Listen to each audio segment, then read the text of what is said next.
There is no more important question for you to answer than this. Who is Jesus? To some, Jesus is just a good teacher, or a moral example, or even a prophet sent from God. However, Jesus was not just a good teacher or a moral reformer.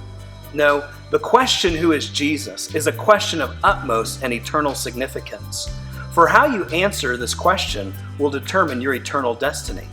You see, to be wrong about Jesus is to be damned for all eternity and face eternal judgment. On one particular day, Jesus asked his disciples, "Who do you say that I am?" Peter responded, "You are the Christ." You see, the New Testament word Christ is the equivalent of the Old Testament word Messiah, which simply means anointed one.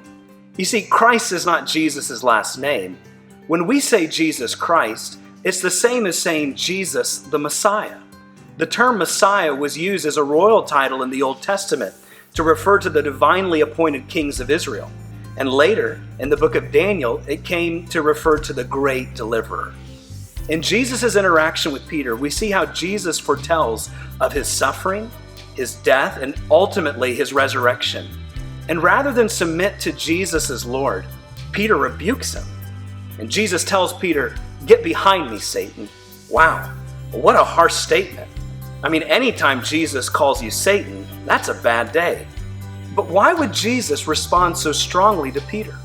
There's only one reason. It's because Jesus was on the way.